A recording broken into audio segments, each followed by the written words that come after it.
Oi, super grato por sua presença e parceria. Hoje quero conversar com você sobre a igreja primitiva. A primeira igreja nasce em Jerusalém, capital de uma nação sob o domínio do Império Romano, e cresce no meio dos empobrecidos, dos escravizados e escravizadas, dos abandonados, dos expoliados, dos injustiçados. Ou seja, cresce em meio à pobreza e reage à pobreza e deixa lições e princípios e exemplos. Vamos conversar um pouco sobre isso. Como eu já disse, a primeira igreja nasceu em meio à pobreza, mas enfrentou a pobreza, deixando lições preciosas.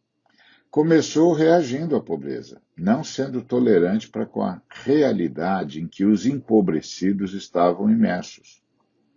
A igreja respondeu com solidariedade, onde os irmãos, como podiam, desfaziam-se voluntariamente de posses para ajudar os demais, segundo a necessidade das pessoas.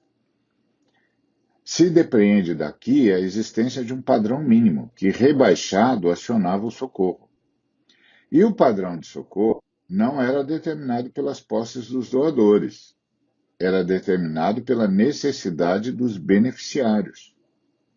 O que indica que a ação era tomada a partir do que hoje a gente chamaria de primado do direito. Ou seja, a irmã, o irmão necessitado, tinha o direito de ser atendido em sua carência e cabia à comunidade a satisfação do mesmo. Claro, como Paulo explicou na sua segunda carta aos Tessalonicenses, quem não quisesse trabalhar não comia. Não é que ele só negava comida, é que ele está ensinando que todas as alternativas possíveis deveriam ser tentadas, porém, sem detrimento ao direito do irmão. E também porque o irmão que se recusasse a trabalhar se recusava a participar da lógica comunitária, onde todos trabalhavam por todos. E essa postura de todos trabalharem para todos e para o bem de todos existia tanto entre os irmãos quanto entre as comunidades, como foi no caso em que as comunidades se uniram para socorrer a comunidade em Jerusalém. E também, num outro momento, a gente percebe na igreja primeira o desenvolvimento de um programa para sustento das viúvas, uma espécie de programa previdenciário da igreja, que assumia a responsabilidade por aquelas que não tinham mais acesso ao trabalho remunerado. O programa foi levado tão a sério que uma categoria nova de oficiais foi acrescentada, a categoria dos diáconos. E os diáconos assumiram o Ministério de Seguridade Social da comunidade. E é preciso que se diga que essa foi uma decisão revolucionária, porque os apóstolos foram movidos pelo reconhecimento do direito das mulheres, numa época em que ninguém emprestaria valor a essa causa. Então, desse enfrentamento da pobreza, do empobrecimento, surgiram conceitos de intensa pedagogia. Por exemplo, aquele que furtava não furte mais. Antes trabalhe para ter com que acudir ao necessitado. Está lá em Efésios 4:28. Aqui, a vitória sobre o pecado do furto é passar a contribuir com o necessitado. Então, a pessoa de lesa patrimônio muda para sustentador dos despossuídos de patrimônio, e não apenas construtor do seu próprio patrimônio.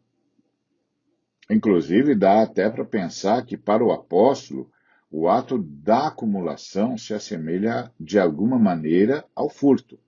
E é mesmo, foi o que Jesus disse. Também nessa colocação toda, a sugestão de uma ética do trabalho. E essa ética é a solidariedade. A gente trabalha também por responsabilidade para com o outro, para com o próximo. E isso amplia a dimensão da frase paulina. O Paulo disse: a ninguém fiqueis devendo coisa alguma. Então, há aqui um assumido débito para com o necessitado.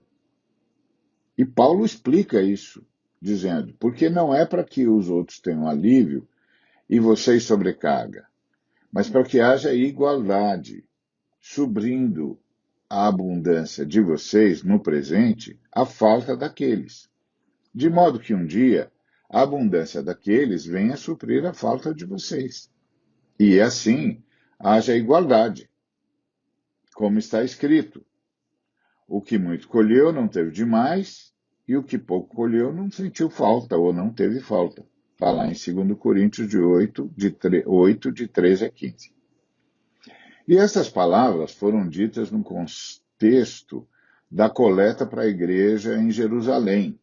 Daí surge a possibilidade de uma leitura acerca de um apontamento na direção da universalização do trabalho solidário. Algo semelhante a um conceito de revolução permanente, capaz de gerar um acordo internacional pela erradicação da pobreza, pela busca da igualdade entre as nações, pela partilha, onde os superavitários se responsabilizariam pelos deficitários. E isso ocorreria numa perspectiva de acesso universal ao trabalho e num consenso de que todos trabalham para todos e por todos, pois a humanidade seria o foco. E sendo assim, a fé cristã tem uma proposta de revolução quanto ao propósito da economia e quanto ao parâmetro para a geopolítica internacional, que é a erradicação da pobreza. E continuamos. E vós, irmãos, disse o apóstolo Paulo, não se cansem, não vos canseis de fazer o bem. 2 Tessalonicenses 3,13.